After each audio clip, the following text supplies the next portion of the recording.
Coucou Mélion, coucou Méliane, j'espère que vous allez bien, j'espère que vous allez très très bien. Quant à moi, je me porte super hyper bien. Mélion et Mélion, quand une histoire vient se retrouver sur la toile, j'ai le droit, le devoir et même l'obligation de donner mon avis, quitte à ce que ça plaise ou ça déplaise. Je vous ai dit hier qu'il faut faire attention quand vous entrez dans les réunions là-bas en Afrique. Beaucoup de personnes disent que on a pris Madame Cooper dans le wish, c'est-à-dire sa réunion là, ça devait être une mauvaise réunion. Beaucoup de personnes disent ça. Vous savez qu'en Afrique, il n'y a pas de mort naturelle. Hein. C'est récemment là qu'ils connaissent ce qu'on appelle l'AVC. Mais quand il y a mort, ça veut dire qu'il y a toujours quelque chose. Mais ce n'est pas pour dire que, ce n'est pas pour autant dire que c'est pas vrai qu'il y a la sorcellerie. La sorcellerie, ça existe. D'ailleurs, il y a un artiste là qui est parti ancrer dedans. Moi, je ne vais pas citer le nom des gens ici, là. Je vous dis, quand ils parlent, moi, toujours mes choses, je sais sur quoi je me base pour dire ça. Je sais sur quoi je me base pour dire ça. Je ne veux pas donner trop d'éléments. Mais je vais vous prendre un exemple. Il y a certains artistes, là, TikTokers et consorts, qui vont peut-être marcher. Je ne dis pas que beaucoup sont dedans ou d'autres sont dedans. Comprenez avec l'intelligence. Ils vont marcher ensemble. L'autre va te dire, bon, écoute, il faut que tu rejoignes notre réunion là pour te protéger. Parce que vraiment, tu sais que nous, comme nous sommes les artistes là, il y a beaucoup de personnes qui nous détestent. Moi, on m'a proposé la bague. Hein. On m'a proposé la bague. Je vous avais montré en direct. La personne s'est déconnectée. La personne me contacte. Bonjour Aïcha, excuse-moi de te dire ça. Tu sais, comme tu es un personnage public là, il faut que tu te protèges. Je dois te donner une bague là qui va te protéger contre les mauvais œils. Vous savez, dans le monde artistique, blablabla, maman. Je l'avais affiché. Parce que c'est comme ça que le femme là commence. C'est comme ça qu'on te fait commence à te faire des propositions pour t'amener où je ne sais où. Pour t'amener où je ne sais où. Millions et millions. On va te dire, je vais vous raconter ce qui arrive à tonton André. Un oncle à moi. Vous savez, la famille africaine est tellement large. Quand je dis tonton anglais, c'est le cousin éloigné de ma mère. Mais chez nous, en Afrique, on ne connaît pas les cousins. Bref, c'est les frères. Donc, tonton André vendait au machin Kouloulou. Et il a commencé à avoir des difficultés. Vous savez, dans le commerce, il y a les jours où je vends beaucoup, il y a les jours où je vends moins. Donc, je ne me plains pas. Les jours que je vends bien, je suis moi contente. Le jour que je ne vends pas, je dis que Seigneur, que ta volonté soit faite. Si hier tu m'as donné beaucoup et qu'aujourd'hui tu me donnes moins, donne-moi moins ce que je vais pouvoir nourrir les enfants avec. Voilà ce que moi je demande au Seigneur. Donc, millions et millions, ça va, le commerce, ça ne marchait plus. Ça ne passait plus. Il était dans la dépression. Voilà un de ses amis qui l'approche, qui dit, ouais, André, comment ça ne va pas comme ça là, non?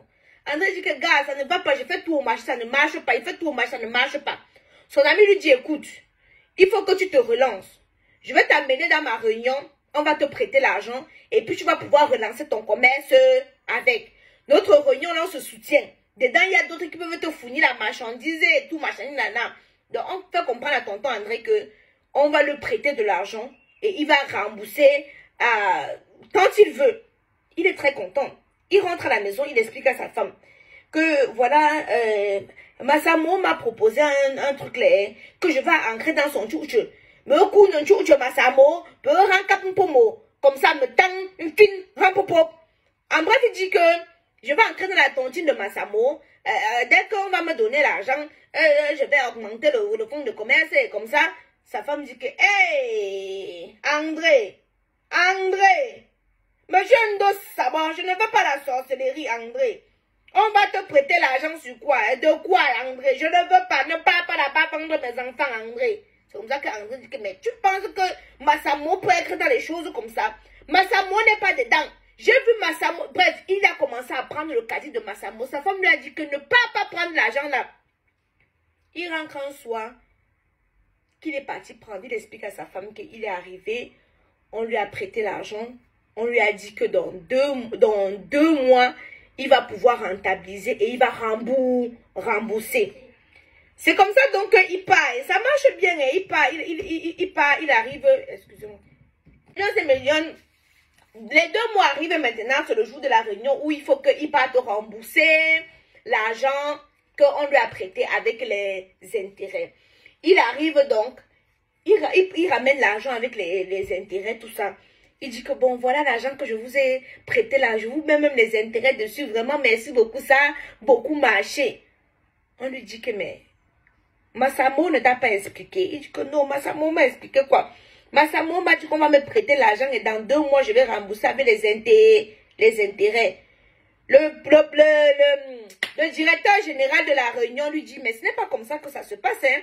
Ce n'est pas comme ça que ça se passe. C'est nous qui allons te dire comment rembourser. Il dit que, mais comment rembourser, comment? On lui dit qu'attends. Tu viens, tu n'as rien fait, on te prête l'argent aussi comme ça là. On ne te connaît ni d'Adam ni d'Ève. On te prête aussi l'argent comme ça, tu passes quand tu reviens, tu dis que tu vas nous rembourser. Il faut que tu nous amènes ta mère. Il dit que, Donc ce que ma femme là disait, c'est vrai. Yeah, Massamo commence à crier, Massamo. Oh là, ne sana. Massamo, tu m'amènes où comme ça? Il commence à crier, maman, c'était il y a trop tard. Il dit que je vais vous rembourser votre argent. On dit que rembourse-nous le même billet qu'on t'avait donné. Tu nous donnes le même billet, la même date, la même heure à laquelle on t'a donné. Et puis là, tu peux t'en sortir. Si tu ne donnes pas le même billet, à la même heure, à la même date, tant pis pour toi.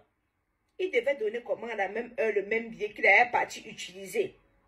Il rentre comme ça là. Il est dans la dépression. Il ne sort même plus chez lui. Il pleure seulement. Sa femme a dit que je t'avais dit l'histoire-ci. On l'a amené au village pour le laver. On a dit que c'est trop tard. Quand tu mets à ta main là-bas, on ne peut rien faire pour toi. Quelques temps plus tard, sa femme dit qu'elle a, quelques jours plus tard, elle m'a entendu. Oh, laissez-moi, laissez-moi, lâchez-moi, laissez-moi, lâchez-moi. Après, c'est comme ça que c'est fini. C'est des choses qu'on n'explique pas. Beaucoup de personnes sont parties comme ça par naïveté. Il y a d'autres qui entrent, qui ne savent pas, qui sont entrés. Mais ils se rendent compte seulement bien après qu'ils sont déjà dedans. Mais il y a d'autres qui portent leurs pieds parce qu'ils veulent la facilité. Vous voyez les gens qui veulent devenir millionnaires tout d'un coup. Les jeunes petits, surtout les jeunes petits, voyez les âmes sensibles, les jeunes petits tiktokers.